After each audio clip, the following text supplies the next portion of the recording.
Hi guys, it's your girl Lola Love You, and I'm back with another video. My honey bunnies that told me to stay true to myself, thank you so much.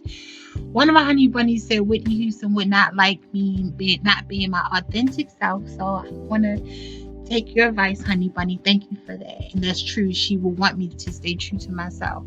To those people that don't like my voice and find my voice annoying, deal with it.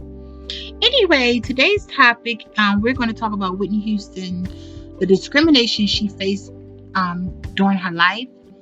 Um, Whitney Houston was, like I said, was a gift from God. Very beautiful girl. As a child, she faced discrimination from her classmates, especially the other, her other female peers, and they would taunt her and make fun of her. Her mother said they broke her eyeglasses, and they would just, treat her bad because, they were jealous of her. Her mother took her out of public school and put her in all girl private school, and life started, and her school life started being much better with her peers. But when she would interact with her peers, she went to a classmate's slumber party, and she was having a good time. And then obviously, the classmate was white, and she while at the summer party, the father came home and saw Whitney Houston there, and allegedly he was racist, and he called her a racist slur. She had to call her mother to come get her. And a situation like that happened to a child, that's very devastating, and that's something that you always going to remember. Another thing happened. Her father's father, her grandfather, played favoritism with her other cousins. He came to the park, and she was playing with her other cousins, and they were more lighter skinned, and he promised all of them that he was going to take them for ice cream. He took the cousins but left Whitney behind, and she came home and told her father, and her father was hysterical. And he called his father, which is Whitney Houston's grandfather, and threatened his life, allegedly. And Whitney Houston said he was very mean, very mean man, allegedly. And it really, that kind of, that things like that happen in your childhood, that kind of plays on your emotion that you're not good enough, or, it kind of make you insecure if someone don't let you know that's life, and to ignore those people and get over, not to say get over it, but that's their problem, not yours. You understand what I'm saying? If no one never sat her down and said, Whitney, you are good enough. You are the best. You understand what I'm saying? So if you don't nip that in the bud as a child, as you get older, you're going to be insecure, and you're going to be a follower, and you're going to try to impress people and try to make people like you. And that was a lot of Whitney Houston's qualities as an adult. Then in school, it was a girl that was getting married during graduation time, allegedly, and she wanted Whitney Houston to sing at her wedding.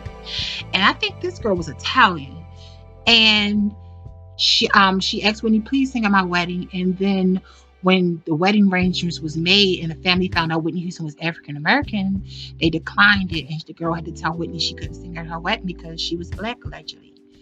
And can you imagine, like, that's another blow to her, not saying ego, but just to her self-esteem. Whitney Houston had a great voice. You understand what I'm saying? You can't sing at these people wedding because, what I'm saying, you're black. But these probably the same people that probably bought her albums. You understand what I'm saying? So that was their loss, not Whitney's. So, she has a lot of discrimination with that.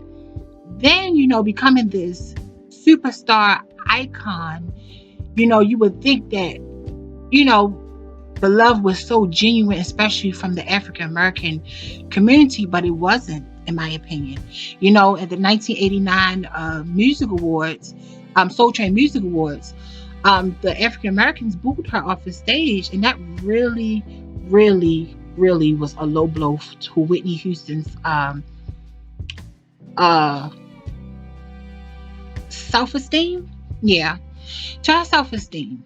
And you had people like Al Sharpton calling her Whitey Houston, making fun of her, and telling people not to buy her music allegedly. But then later on, you had a prayer vigil for her saying, pray for Sister Whitney. And you were one of those people that played on her downfall. You created her downfall because, things like that follows. Whitney Houston was very a sensitive person, and that followed her. Those comments and things of that nature. Her sexuality was a sensitive topic in her, how, what I want to say, urban, or how black she was, allegedly, was another, sore touch for her. The black community can be ignorant at times, and they can make you feel like you don't belong if you talk proper, or you dress a certain way, or you sing a certain way, or you present yourself with class and dignity and elegance. That they would try to, make you, oh, you have Miss Goody Two Shoes, you too prissy, and things like that. So those things really took a toll on Whitney Houston, her self-esteem. And, if you battling addiction, or, that's going to only add fuel to the fire. You know what I'm saying? So those things could be triggers for her, in my opinion.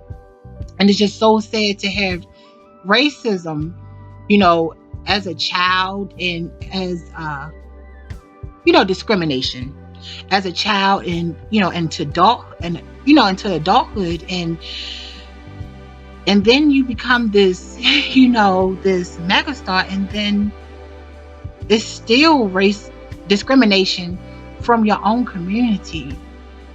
So I remember one of my aunt's ex-husband, and he had all these magazines like Jets and Ebony's, and I was just like, oh my gosh, is it he was like, you can have any of them you want. I said, is Whitney Houston in any of them? And he was like, Whitney Houston?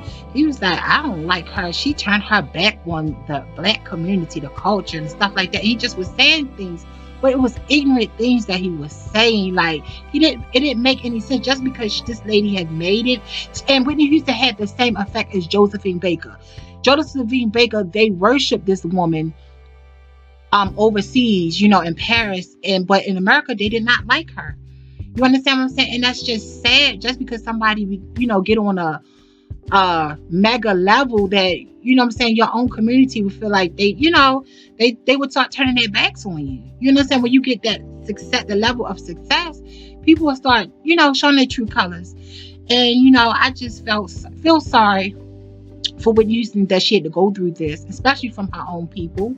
And that's why Whitney Houston always made the myth that she was from the bricks, she was from the projects, and her mother could not stand that because she wasn't from the projects. But she would do this to try to get street creds. And then that's another reason why she did choose Bobby Brown, to get those street creds, in my opinion.